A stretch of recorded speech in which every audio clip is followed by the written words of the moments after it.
ಸಂಪುಟ ಪುನಾರಚನೆಯೋ ನಾಯಕತ್ವ ಬದಲಾವಣೆಯೋ ಕಾಂಗ್ರೆಸ್ನಲ್ಲಿ ಕುರ್ಚಿಯ ಕುತೂಹಲಕ್ಕೆ ತೆರೆ ಬೀಳುತ್ತಾ ಸಿಎಂಗೆ ಹೈಕಮಾಂಡ್ ಬುಲಾವ್, ಡಿಕೆಶಿಯು ದೆಹಲಿಗೆ. ಸಂಪುಟ ಪುನಾರಚನೆ ಆಗತ್ತಾ ಅಥವಾ ನಾಯಕತ್ವ ಬದಲಾವಣೆ ಆಗತ್ತಾ ಅನ್ನುವಂತಹ ಒಂದು ಕುತೂಹಲ ಅಂತೂ ಇದ್ದೇ ಇದೆ. ಕಾರಣ ಈಗಾಗಲೇ ಸಿಎಂ ಸಿದ್ದರಾಮಯ್ಯ ಅವರಿಗೆ ದೆಹಲಿಗೆ ಬುಲಾವನ್ನ ಕೊಟ್ಟಿದ್ದಾರೆ ರಾಹುಲ್ ಗಾಂಧಿ ಅವರು. ಹಾಗಾಗಿ ಸಿದ್ದರಾಮಯ್ಯ ಅವರು ಇವತ್ತು ಸಂಜೆನೆ ಹೋಗ್ತಾರೆ ದೆಹಲಿಗೆ, ನಾಳೆ ಮೀಟ್ ಮಾಡ್ತಾರೆ. ಆ ಸಂದರ್ಭದಲ್ಲಿ ಏನು ಮಾತುಕತೆಗಳಾಗತ್ತೆ? ಸಂಪುಟ ಪುನಾರಚನೆ ವಿಚಾರ ಚರ್ಚೆಗೆ ಬರುತ್ತಾ ಅಥವಾ ನಾಯಕತ್ವದ ಬದಲಾವಣೆಯ ವಿಚಾರದಲ್ಲಿ ಒಂದು ದಿಟ್ಟ ನಿರ್ಧಾರವನ್ನ ಹೈಕಮಾಂಡ್ ತೆಗೆದುಕೊಳ್ಳುತ್ತಾ? ಈಗಿರುವಂತಹ ಗೊಂದಲಕ್ಕೆ ಪರಿಹಾರವನ್ನ ಕೊಡುವಂತಹ ಹಿನ್ನೆಲೆಯಲ್ಲಿ ಎಲ್ಲಾ ಗೊಂದಲಗಳಿಗೆ ತೆರೆ ಬೀಳುತ್ತಾ ಅನ್ನುವಂತಹ ಒಂದು ಕುತೂಹಲ ಅಂತೂ ಎಲ್ಲರಿಗೂ ಕೂಡ ಇದೆ. ಇವತ್ತು ಸಂಜೆ ದೆಹಲಿಗೆ ತೆರಳುತ್ತಾರೆ ಸಿಎಂ ರಾಹುಲ್. ಬುಲಾವ್ ಮೇರೆಗೆ ಸಿಎಂ ಸಿದ್ದರಾಮಯ್ಯ ದೆಹಲಿಗೆ ಹೋಗಲಿದ್ದು ನಾಯಕತ್ವದ ಬದಲಾವಣೆಯ ಸಸ್ಪೆನ್ಸ್ಗೆ ತೆರೆ ಎಳಿತಾರ. ಸಂಪುಟ ಪುನಾರಚನೆಗೆ ಗ್ರೀನ್ ಸಿಗ್ನಲ್ ಸಿಕ್ಕರೆ ಆಗ ಸಿಎಂ ಸಿದ್ದರಾಮಯ್ಯ ಸೇಫ್ ಆದ ಹಾಗೇನೆ. ಅದೇ ಕಾರಣಕ್ಕಾಗಿ ಡಿಕೆ ಶಿವಕುಮಾರ್ ಸಂಪುಟ ಪುನಾರಚನೆಗಿಂತ ಮುಂಚೆ ಪವರ್ ಶೇರಿಂಗ್ ವಿಚಾರದಲ್ಲಿ ನಿಮ್ಮ ನಿರ್ಧಾರ ಏನು ಹೇಳಿ ಅನ್ನೋದಕ್ಕೆ ಒತ್ತನ್ನ ಕೊಟ್ಟಿರೋದು, ಪಟ್ಟು ಹಿಡಿದಿರೋದು. ಸೊ ನಾಯಕತ್ವ ಬದಲಾವಣೆಗೆ ಓಕೆ ಅಂದ್ರೆ ಡಿಕೆಶಿಗೆ ಚಾನ್ಸ್ ಸಿಕ್ಕ ಹಾಗೆ. ಸೊ ರಾಹುಲ್ ನಿರ್ಧಾರದ ಮೇಲೆ ಈಗ ಕುತೂಹಲ ಇದೆ. ಸರ್ ಡೆಲ್ಲಿಗೆ ಹೋಗ್ತಿದ್ದಾರೆ ಸರ್. ಹೌದು, ಡೆಲ್ಲಿಗೆ ಸಾಯಂಕಾಲ ಸರ್. ಯಾರು ಡೆಲ್ಲಿಗೆ ಹೋಗ್ತಿದ್ದಾರೆ ಸರ್? ಹೌದು, ಡೆಲ್ಲಿಗೆ ಸಾಯಂಕಾಲ ಸರ್. ಯಾರು ಡೆಲ್ಲಿಗೆ ಹೋಗ್ತಿದ್ದಾರೆ ಸರ್? ಹೌದು, ಡೆಲ್ಲಿಗೆ ಸಾಯಂಕಾಲ ಸರ್. ಸಿಎಂ ಡಿಕೆ ಶಿವಕುಮಾರ್ ಕೂಡ ಇವತ್ತೇ ದೆಹಲಿಗೆ ಪ್ರಯಾಣವನ್ನ ಬೆಳೆಸಲಿದ್ದಾರೆ. ವರಿಷ್ಠರ ಭೇಟಿಗೆ ಕೆಪಿಸಿಸಿ ಅಧ್ಯಕ್ಷರು ಸರ್ಕಸ್ ಮಾಡ್ತಾ ಇದ್ದಾರೆ. ಈಗ ಸಿದ್ದರಾಮಯ್ಯ ಅವರಿಗೆ ರಾಹುಲ್ ಗಾಂಧಿ ಅವರು ಬುಲಾವ್ ಕೊಟ್ಟಿದ್ದಾರೆ, ಬರಬೇಕು, ಮೀಟ್ ಮಾಡಬೇಕು ಅಂತ ಹೇಳಿ. ಆದ್ರೆ ಇಂತಹ ಸಂದರ್ಭದಲ್ಲಿ ಡಿಕೆ ಶಿವಕುಮಾರ್ ಕೂಡ ಇವತ್ತೇ ದೆಹಲಿಗೆ ಪ್ರಯಾಣ ಬೆಳೆಸಲಿದ್ದಾರೆ. ವರಿಷ್ಠರ ಭೇಟಿಗೆ ಅವರು ಸರ್ಕಸ್ ಮಾಡ್ತಿದ್ದಾರೆ. ಕುತೂಹಲ ಮೂಡಿಸಿದೆ ಕಾಂಗ್ರೆಸ್ನ ರಾಜಕೀಯ. ಮತ್ತೊಂದು ಕಡೆ ಡಿಕೆ ಶಿವಕುಮಾರ್ ಅಜ್ಜಯ್ಯನ ದರ್ಶನವನ್ನ ಕೂಡ ಪಡೆದಿದ್ದಾರೆ. ಬೆಂಗಳೂರಿನ ನಾಗರಬಾವಿಯಲ್ಲಿದೆ ಮಠ. ಇವತ್ತೇ ದೆಹಲಿಗೆ ಹೋಗೋದಕ್ಕೆ ಡಿಕೆಶಿ ಸಿದ್ಧತೆಯನ್ನ ಮಾಡಿಕೊಂಡಿದ್ದು, ಅದಕ್ಕಿಂತ ಮುಂಚೆ ಅವರು ಅಜ್ಜಯ್ಯನ ಮಠಕ್ಕೆ ಹೋಗಿದ್ದಾರೆ, ಅಜ್ಜಯ್ಯನ ದರ್ಶನವನ್ನ ಪಡೆದಿದ್ದಾರೆ, ಅಲ್ಲಿ ಆಶೀರ್ವಾದವನ್ನ ಪಡ್ಕೊಂಡು ಬಂದಿದ್ದಾರೆ. ಈ ಎಲ್ಲ ಗೊಂದಲಿಗೆ ತೆರೆ ಬೀಳಲಿ ಅನ್ನುವಂತಹ ಪ್ರಾರ್ಥನೆಯನ್ನ ಕೂಡ ಮಾಡ್ಕೊಂಡಿದ್ದಾರೆ. ಈಗಾಗಲೇ ಅವರ ಕನಸಿರುವಂಥದ್ದು ಸಿಎಂ ಆಗ್ಬೇಕನ್ನುವಂಥದ್ದು. ಆದ್ರೆ ಮೊದಲು ಪಕ್ಷ ನಂತರ ವ್ಯಕ್ತಿ ಅನ್ನುವ ವಿಚಾರ ಹೇಳ್ತಿದ್ರು ಕೂಡ ಈ ಎಲ್ಲ ಗೊಂದಲಗಳಿಗೆ ತೆರೆ ಕಾಣಬೇಕು ಅಂತ ಹೇಳಿದ್ರೆ ದೆಹಲಿಯಲ್ಲಿ ಹೈಕಮಾಂಡ್ ನಾಯಕರು ಒಂದು ದಿಟ್ಟ ನಿರ್ಧಾರ ತೆಗೆದುಕೊಳ್ಬೇಕು. ಇದೇ ವಿಚಾರಕ್ಕೆ ಸಂಬಂಧಪಟ್ಟ ಹಾಗೆ ಇನ್ನಷ್ಟು ಡೀಟೇಲ್ಸ್ ಕೊಡೋದಕ್ಕೆ ನಮ್ಮ ರಿಪೋರ್ಟರ್ ಕಾರ್ತಿಕ್ ನೇರ ಸಂಪರ್ಕದಲ್ಲಿ ಜಾಯ್ನ್ ಆಗಿದ್ದಾರೆ.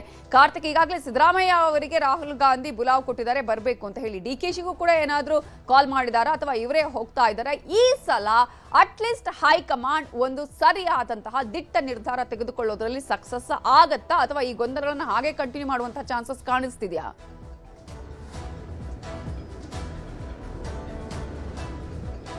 ನವಿತಾ, ನಿರೀಕ್ಷೆಯಂತೆ ಹೈಕಮಾಂಡ್ ಇವತ್ತು ಸಿಎಂ ಸಿದ್ದರಾಮಯ್ಯನವ್ರಿಗೆ ಬುಲಾವನ್ನು ಕೊಟ್ಟಿರ್ತಕ್ಕಂಥದ್ದು. ನಾಳೆ ಅವರು ದೆಹಲಿಗೆ ತೆರಳುತ್ತಾರೆ.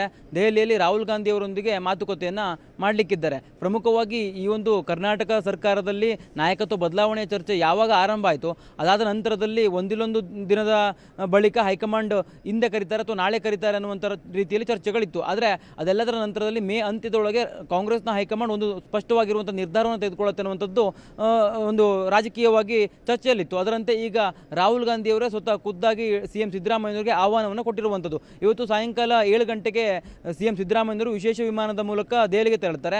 ನಾಳೆ ರಾಹುಲ್ ಗಾಂಧಿ ಅವರೊಂದಿಗೆ ಚರ್ಚೆಯನ್ನು ಕೂಡ ಮಾಡಲಿಕ್ಕಿದ್ದಾರೆ. ಪ್ರಮುಖವಾಗಿ ರಾಹುಲ್ ಗಾಂಧಿ ಅವರೊಂದಿಗೆ ಸಿಎಂ ಸಿದ್ದರಾಮಯ್ಯನವರ ಚರ್ಚೆಯ ವೇಳೆ ಮಲ್ಲಿಕಾರ್ಜುನ್ ಖರ್ಗೆ ಅವರು ಕೂಡ ಉಪಸ್ಥಿತರಿರ್ತಾರೆ. ಹಾಗೆ ಕೆ.ಸಿ. ವೇಣುಗೋಪಾಲ್ ಅವರು ಕೂಡ ಅಲ್ಲಿ ಉಪಸ್ಥಿತರಿರುವಂಥ ಸಾಧ್ಯತೆ ದಟ್ಟವಾಗಿದೆ. ಅಂದರೆ ಪ್ರಮುಖವಾಗಿ ಕರ್ನಾಟಕದ ರಾಜ್ಯದ ವಿದ್ಯಮಾನಗಳು ಯಾವ ರೀತಿಯಾಗಿದ್ದಾವೆ, ಜೊತೆಗೆ ಮುಂದಿನ ನಿರ್ಧಾರಗಳನ್ನು ಯಾವ ರೀತಿಯಾಗಿ ತೆಗೆದುಕೊಳ್ಬೇಕು, ಜೊತೆಗೆ ಮುಂಬರುವಂಥ ರಾಜ್ಯಸಭಾ ಚುನಾವಣೆಯ ದೃಷ್ಟಿಕೋನದಲ್ಲಿ ಯಾವ ರೀತಿಯಾಗಿ ತಯಾರಿಯನ್ನು ಮಾಡಬೇಕು, ಈ ಎಲ್ಲ ಅಂಶಗಳ ಕುರಿತಂತೆ ಸಿಎಂ ಸಿದ್ದರಾಮಯ್ಯನವರೊಂದಿಗೆ ಮಾತುಕತೆಯನ್ನು ಮಾಡಲಿಕ್ಕಿದ್ದಾರೆ. ಅದರ ಜೊತೆಗೆ ನಾಯಕತ್ವ ವಿಚಾರ ಮತ್ತು ಸಂಪುಟ ಪುನರಚನೆ ವಿಚಾರವನ್ನು ಮಾತನಾಡ್ತಾರಾ, ಅದು ಚರ್ಚೆ ಆಗತ್ತಾ ಅನ್ನುವಂಥದ್ದನ್ನು ಕಾದು ನೋಡಬೇಕಾಗಿದೆ. ಈಗಿರ್ತಕ್ಕಂಥ ಮಾಹಿತಿ ಪ್ರಕಾರ ಸಂಪುಟ ಪುನರಚನೆ ಕುರಿತಂತೆ ರಾಹುಲ್ ಗಾಂಧಿ ಅವರು ಸಿಎಂ ಸಿದ್ದರಾಮಯ್ಯನವರೊಂದಿಗೆ ಒಂದಿಷ್ಟು ವಿಚಾರವನ್ನು ವಿನಿಮಯ ಮಾಡಿಕೊಳ್ಳುವಂಥ ಸಾಧ್ಯತೆ ದಟ್ಟವಾಗಿರುವಂಥದ್ದು. ಇದರ ಜೊತೆಗೆ ಈ ಬುಲಾವ್ ಬರದೇ ಇದ್ದರೂ ದೆಹಲಿಗೆ ಹೋಗೋದಕ್ಕೆ ಸಿಎಂ ಡಿ ಕೆ ಶಿವಕುಮಾರ್ ಅವರು ಸಿದ್ಧತೆಯನ್ನು ಮಾಡ್ಕೊಳ್ತಾ ಇದ್ದಾರೆ. ಅಂದರೆ ಈಗಿರ್ತಕ್ಕಂಥ ಮಾಹಿತಿಯ ಪ್ರಕಾರ ಸಿಎಂ ಅವರ ಆಪ್ತರ ಮೂಲಗಳ ಪ್ರಕಾರ ಇವತ್ತು ಸಂಜೆ ಸಿಎಂ ಡಿ ಕೆ ಶಿವಕುಮಾರ್ ಅವರು ಕೂಡ ದೆಹಲಿಗೆ ತೆರಳ್ತಾ ಇರುವಂಥದ್ದು. ಸಿಎಂ ಸಿದ್ದರಾಮಯ್ಯ ಅವರಿಗೆ ಮಾತ್ರ ರಾಹುಲ್ ಗಾಂಧಿ ಅವರು ಯಾವಾಗ ಕರೆಯನ್ನು ಮಾಡಿದ್ರು ಅವರಿಗೆ ಬರೋದಕ್ಕೆ ಆಹ್ವಾನವನ್ನು ನೀಡಿದ್ರು. ಮಾಡಿದ್ರು. ಅದಾದ ನಂತರದಲ್ಲಿ DK ಶಿವಕುಮಾರ್ ಅವರಿಗೆ ಒಂದಿಷ್ಟು ಗೊಂದಲಗಳಾದಂತೆ ಕಾಣಿಸ್ತಾ ಇದೆ. ಯಾವ ಕಾರಣಕ್ಕಾಗಿ ರಾಹುಲ್ ಗಾಂಧಿ ಅವರು ನನಗೆ ಆಹ್ವಾನವನ್ನು ಕೊಟ್ಟಿಲ್ಲ, ಕೇವಲ ಸಿದ್ದರಾಮಯ್ಯನವರನ್ನ ಮಾತ್ರ ಕರೆದಿದ್ದಾರೆ, ಇದು ಕ್ಯಾಬಿನೆಟ್ ರಿಷಫಲ್ ಮಾಡೋದಕ್ಕೆ ಏನಾದರೂ ಕರೆದಿರಬಹುದಾ, ಅಥವಾ ಅದಕ್ಕೆ ಸಂಪುಟ ಪುನರಚನೆಗೆ ಅವಕಾಶವನ್ನು ರಾಹುಲ್ ಗಾಂಧಿ ಅವರು ಕೊಡುವಂಥ ಸಾಧ್ಯತೆ ಇದೆಯಾ? ಈ ಎಲ್ಲ ಗೊಂದಲಗಳು DK ಶಿವಕುಮಾರ್ ಅವರ ತಲೆಯಲ್ಲಿ ಬಂದಿರಬಹುದು. ಅದೇ ಒಂದು ಕಾರಣಕ್ಕಾಗಿ ಅವರು ದೆಹಲಿಗೆ ಹೋಗೋದಕ್ಕೆ ಈಗಾಗಲೇ ಸಿದ್ಧತೆಯನ್ನು ಮಾಡ್ಕೊಳ್ತಿದ್ದಾರೆ. ರಾಹುಲ್ ಗಾಂಧಿ ಅವರನ್ನ CM ಸಿದ್ದರಾಮಯ್ಯವ್ರಿಗಿಂತಲೂ ಕೂಡ ಮುಂಚಿತವಾಗಿ ಭೇಟಿಯನ್ನು ಮಾಡಿ ಒಂದಿಷ್ಟು ಚರ್ಚೆಯನ್ನು ಮಾಡೋದಕ್ಕೆ DK ಶಿವಕುಮಾರ್ ಅವರು ಸಿದ್ಧತೆಯನ್ನು ಮಾಡ್ಕೊಂಡಂತೆ ಕಾಣಿಸ್ತಾ ಇದೆ. ಈಗಾಗಲೇ ಸ್ಪಷ್ಟವಾಗ್ತಿರುವಂಥ ಮಾಹಿತಿ ಪ್ರಕಾರ ಒಂದೊಮ್ಮೆ ಈ ಒಂದು ಕ್ಯಾಬಿನೆಟ್ ರಿಷಫಲ್ಗೆ ಹೈಕಮಾಂಡ್ ಒಪ್ಪಿಗೆಯನ್ನು ಕೊಟ್ಟರೆ ಮತ್ತೆ ಈ ನಾಯಕತ್ವದ ಬದಲಾವಣೆ ಚರ್ಚೆ ಇದೆಯಲ್ಲ ಅದು ಇನ್ನಷ್ಟು ಮುಂದಕ್ಕೆ ಹೋಗುತ್ತೆ.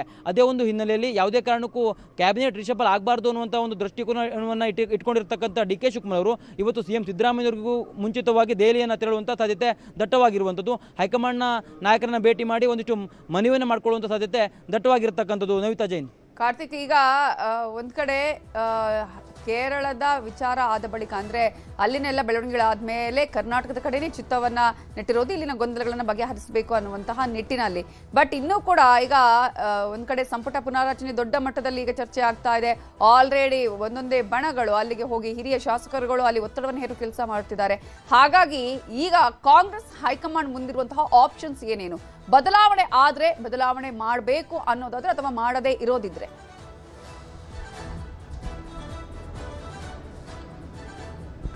ನವಿತಾಜನ್, CM ಸಿದ್ದರಾಮಯ್ಯನವರಿಗೆ ಮಾತ್ರ ಆಹ್ವಾನವನ್ನು ಕೊಟ್ಟಿರುವಂಥನ್ನ ನಾವು ಗಮನಿಸ್ತಾ ಹೋದರೆ ಇದು ಕ್ಯಾಬಿನೆಟ್ ರಿಷಫಲ್ ಮತ್ತು ರಾಜ್ಯಸಭಾ ಚುನಾವಣೆಗೆ ಪೂರ್ವ ಸಿದ್ಧತೆಯಾಗಿಯೇ ಚರ್ಚೆಗಾಗಿ ಕರೆದಿರಬಹುದು ಅನ್ನುವಂಥದ್ದನ್ನು ನಾವು ಅಂದಾಜಿಸಬಹುದು. ಯಾಕೆ ಅಂತಂದರೆ ಈಗಾಗಲೇ ಈ ಒಂದು ರಾಜ್ಯಸಭಾ ಚುನಾವಣೆಯೂ ಕೂಡ ಬರಲಿಕ್ಕಿದೆ, ಜೊತೆಗೆ ಸ್ಥಳೀಯ ಚುನಾವಣೆಗಳು ಕೂಡ ಮುಂದಿನ ದಿನಗಳಲ್ಲಿ ಬರ್ತಾ ಇದೆ. ಇಂಥ ಒಂದು ಸಂದರ್ಭದಲ್ಲಿ ನಾಯಕತ್ವ ಬದಲಾವಣೆಯನ್ನು ಮಾಡಿದ್ರೆ ಅದು ಪಕ್ಷದ ಮೇಲೆ ವ್ಯತಿರಿಕ್ತವಾಗಿರುವಂಥ ಪರಿಣಾಮವನ್ನು ಬೀರಬಹುದು. ಈ ಒಂದು ಹಿನ್ನೆಲೆಯಲ್ಲಿ ಹೈಕಮಾಂಡ್ ಯೋಚಿಸಿದಂತೆ ಕಾಣಿಸ್ತದೆ. ಅದೇ ಒಂದು ಕಾರಣಕ್ಕಾಗಿ ಕೇವಲ CM ಸಿದ್ದರಾಮಯ್ಯವರಿಗೆ ಮಾತ್ರ ಅವರು ಆಹ್ವಾನ ಕೊಟ್ಟಂತೆ ಕಾಣಿಸ್ತಾ ಇದೆ. ಜೊತೆಗೆ ಕ್ಯಾಬಿನೆಟ್ ರಿಷಫಲ್ ಆಗಬೇಕು ಅನ್ನುವಂಥ ನಿಟ್ಟಿನಲ್ಲಿ ಸಾಕಷ್ಟು ಒತ್ತಡಗಳು ಕೇಳಿ ಬರ್ತಾ ಇತ್ತು.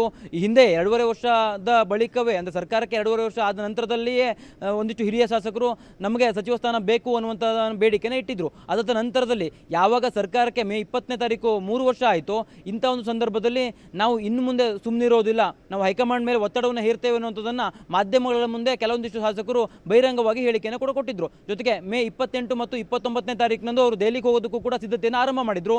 ಈಗಾಗಲೇ 30ಕ್ಕೂ ಹೆಚ್ಚು ಶಾಸಕರ ಬಣ ದೆಹಲಿಗೆ ಹೋಗೋದಕ್ಕೆ ತಯಾರಿಯನ್ನು ಕೂಡ ನಡೆಸಿತ್ತು. ಇದೆಲ್ಲದರ ಹಿನ್ನೆಲೆಯಲ್ಲಿ ಸರ್ಕಾರಕ್ಕೆ ಇನ್ನೊಂದಿಷ್ಟು ಡ್ಯಾಮೇಜ್ಗಳಾಗುವ ಪೂರ್ವದಲ್ಲಿಯೇ ಒಂದು ನಿರ್ಧಾರವನ್ನು ತೆಗೆದುಕೊಳ್ಬೇಕು ಅನ್ನುವಂಥ ನಿಟ್ಟಿನಲ್ಲಿ ಹೈಕಮಾಂಡ್ ಯೋಚನೆಯನ್ನು ಮಾಡಿದಂತೆ ಕಾಣಿಸ್ತದೆ. ಅದೇ ಒಂದು ಕಾರಣಕ್ಕಾಗಿ ಕೇವಲ CM ಸಿದ್ದರಾಮಯ್ಯವರಿಗೆ ಮಾತ್ರ ರಾಹುಲ್ ಗಾಂಧಿ ಅವರು ಬುಲಾವನ್ನು ಕೊಟ್ಟಿದ್ದಾರೆ. ರಾಹುಲ್ ಗಾಂಧಿ ಅವರ ಸಮ್ಮುಖದಲ್ಲಿ ಯಾವ ರೀತಿಯಾಗಿ ಚರ್ಚೆ ಆಗುತ್ತೆ, CM ಸಿದ್ದರಾಮಯ್ಯವರು ಯಾವೆಲ್ಲ ಅಂಶಗಳನ್ನು ಪ್ರಸ್ತಾಪ ಮಾಡ್ತಾರೆ, ಜೊತೆಗೆ ಮಲ್ಲಿಕಾರ್ಜುನ್ ಖರ್ಗೆ ಅವರು ಮತ್ತು ವೇಣುಗೋಪಾಲ್ ಅವರು ಯಾವ ಅಭಿಪ್ರಾಯವನ್ನು ಹೊಂದಿದ್ದಾರೆ ಅದನ್ನು ರಾಹುಲ್ ಗಾಂಧಿ ಅವರ ಮುಂದೆ ಯಾವ ರೀತಿಯಾಗಿ ಅವರು ಪ್ರಸ್ತಾಪ ಮಾಡ್ತಾರೆ, ಇದೆಲ್ಲದರ ಮೇಲೆ ಕಾಂಗ್ರೆಸ್ ಒಂದು ನಿರ್ಧಾರವನ್ನು ತೆಗೆದುಕೊಳ್ಳುತ್ತೆ. ರಾಹುಲ್ ಗಾಂಧಿ ಅವರು ಕೂಡ ಒಂದು ನಿರ್ಧಾರಕ್ಕೆ ಬರುವಂಥ ಸಾಧ್ಯತೆ ದಟ್ಟವಾಗಿರುವಂಥದ್ದು. ನವಿತಾ ಜೈನ್.